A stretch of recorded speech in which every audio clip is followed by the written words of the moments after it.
Hello everyone, ডাটার ভিডিওতে আপনাদেরকে স্বাগত। আজকে আমরা যে টপিক নিয়ে কথা বলবো সেই টপিকটি হচ্ছে এনক্যাপসুলেশন। এনক্যাপসুলেশন বোঝা আসলেই খুব সোজা। আমরা এনক্যাপসুলেশনকে একটি ক্যাপসুলের সঙ্গে তুলনা করতে পারি। একটি ক্যাপসুলের থিওরি দিয়ে আমরা এনক্যাপসুলেশনটা খুব ইজিলি বুঝতে পারি। ধরুন, আপনার কাছে সিম্পলি একটা ক্যাপসুল আছে। ক্যাপসুলের মধ্যে আসলে কিভাবে ওষুধটা থাকে? ক্যাপসুলের ভেতরে ওষুধটা থাকে, আর ওপরে একটা লেয়ার দিয়ে ওষুধটাকে প্রোটেক্টেড করা থাকে। তো এনক্যাপসুলেশনটা ঠিক এভাবেই কাজ করে। আমাদের যে ডেটা, সেটা কি করে একটা এক্সট্রা লেয়ার দিয়ে প্রোটেকশন করার নামই হচ্ছে এনক্যাপসুলেশন।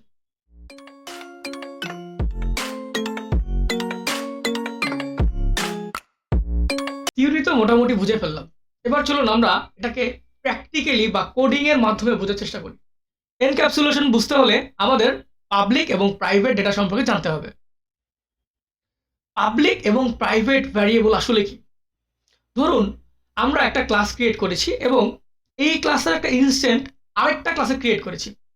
এখন আমরা চাইলেই কি এই ক্লাসের সম্পূর্ণ ডেটা আমরা চাইলে কি ইউজ করতে পারবো? উত্তর হচ্ছে না, আমরা পারবো না। আমরা শুধুমাত্র পাবলিক ভ্যারিয়েবল গুলাকেই অ্যাক্সেস করতে পারবো। একটি ক্লাসের যে প্রাইভেট ভ্যারিয়েবল গুলো, সেগুলো আসলে কিভাবে আমরা অ্যাক্সেস করবো? এই সমস্যাটা সমাধানের জন্য আসলে আমরা এনক্যাপসুলেশন নিয়ে কাজ করে থাকি। চলুন দেখা যাক আসলে প্রাইভেট এবং পাবলিক ভ্যারিয়েবল কি, এবং কিভাবে এনক্যাপসুলেশনের মাধ্যমে আমরা ডেটাকে প্রোটেক্ট করতে পারি। অ্যাট দ্য সেম টাইম কিভাবে প্রাইভেট ভ্যারিয়েবলকে আমরা অ্যাক্সেস করতে পারি। এটার জন্য আমি সিম্পলি একটি ক্লাস ক্রিয়েট করেছি। ক্লাসটির নাম দিয়েছি এমপ্লয়ি, যেখানে আমি কিছু প্রাইভেট ভ্যারিয়েবল নিয়েছি। প্রাইভেট ভ্যারিয়েবলকে ইন্ডিকেট করার জন্য একটা জিনিস মাথায় রাখতে হবে।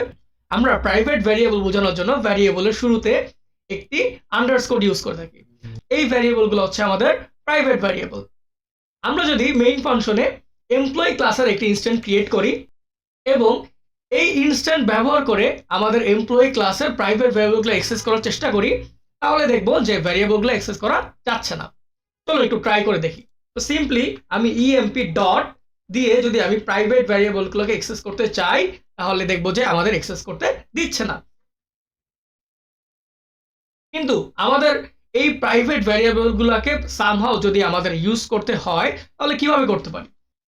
তাহলে চলুন দেখা যাক কিভাবে আমরা এই প্রাইভেট ভ্যারিয়েবলকে অ্যাক্সেস করতে পারি। প্রাইভেট ভ্যারিয়েবলটা যেহেতু অ্যাক্সেস করা যায় না, কিন্তু পাবলিক ভ্যারিয়েবলকে অ্যাক্সেস করা যায়।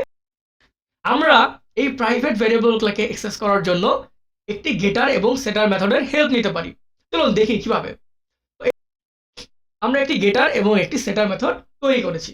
এখানে মনে রাখার বিষয় হচ্ছে গেটার মেথডে অলওয়েজ কি হয়, একটি রিটার্ন টাইপ থাকে।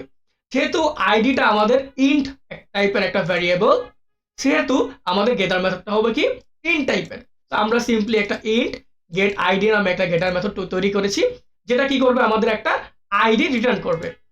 ওকে, এখন যেহেতু আমাদের গেট করা হয়ে গেছে, এখন আমাদের কি করতে হবে, সেটার মেথডের মাধ্যমে এই গেট করা আইডিটাকে সেট করতে হবে। এর জন্য আমরা একটা সেটার মেথড ক্রিয়েট করলাম। মনে রাখতে হবে সেটার মেথড কোনো কিছু রিটার্ন করে না, এই জন্য সেটার মেথড সাধারণত ভয়েড টাইপের হয়। তাই আমরা সিম্পলি সেট আইডি নামের একটি সেটার মেথড ক্রিয়েট করেছি, এবং এইখানে কি করছি, এইখানে আমরা এই যে গেটার মেথডের যে আইডি ছিল সেইটাকে আমরা কি করব, অ্যাক্সেস করব।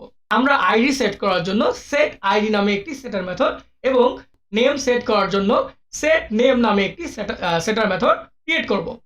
যেহেতু সেট আইডি মেথডের কাজ একটি আইডিকে সেট করা, তাই আমরা প্যারামিটার হিসাবে এর মধ্যে একটি প্যারামিটারের ভিতরের এই আইডিকে ব্যবহার করে আমরা প্রাইভেট ভ্যারিয়েবল আইডিকে অ্যাক্সেস করব।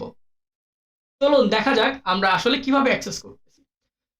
প্রথমেই আমরা এমপ্লয়ি ক্লাসের যেটা ইনস্ট্যান্ট তৈরি করেছিলাম, সেখানে আমরা সেট আইডিকে কল দিব, এবং এইখানে আমরা কি করব, আইডি হিসাবে 1 এবং নেম হিসাবে একটা নেম পাস করে দিব, যা আমাদের এই আইডি এবং নেমকে সেট করতে হেল্প করবে। এবার আইডি তো সেট হয়ে গেল। এই যে আইডি গুলো আমরা সেট করলাম, এগুলাকে এখন হচ্ছে আমাদের মেইন ফাংশনে দেখাতে হবে। এটার জন্য আমরা কি ইউজ করব, এটার জন্য আমরা গেটার মেথড ইউজ করব। আমরা ইএমপি নামের এমপ্লয়ি যে ইনস্ট্যান্ট ক্রিয়েট করেছি, সেই ইনস্ট্যান্টের সাহায্যে আমরা কি করব, আমাদের আইডি এবং নেমকে গেট করব, এবং এইটাই আমরা প্রিন্ট করে দিলে আমাদের দেখা যাবে যে আমাদের আইডি এবং নেম প্রিন্ট হয়ে গেছে। চলুন আমরা রান করে দেখি আসলে এটা কাজ করছে কিনা। তো আমরা দেখতেছি আমরা এখান থেকে আইডি হিসাবে 1 এবং নেম হিসাবে জন সেট করেছিলাম এবং কনসোলে আমরা দেখতে পাচ্ছি এটা চলে আসছে। আমরা যদি এবার আমাদের আইডি এবং নেম চেঞ্জ করি এবং তারপর যদি এটা রান করে দেখি, তাহলে আমরা দেখব যে আমাদের আইডি এবং নেম চেঞ্জ হয়ে গেছে। That's all for today.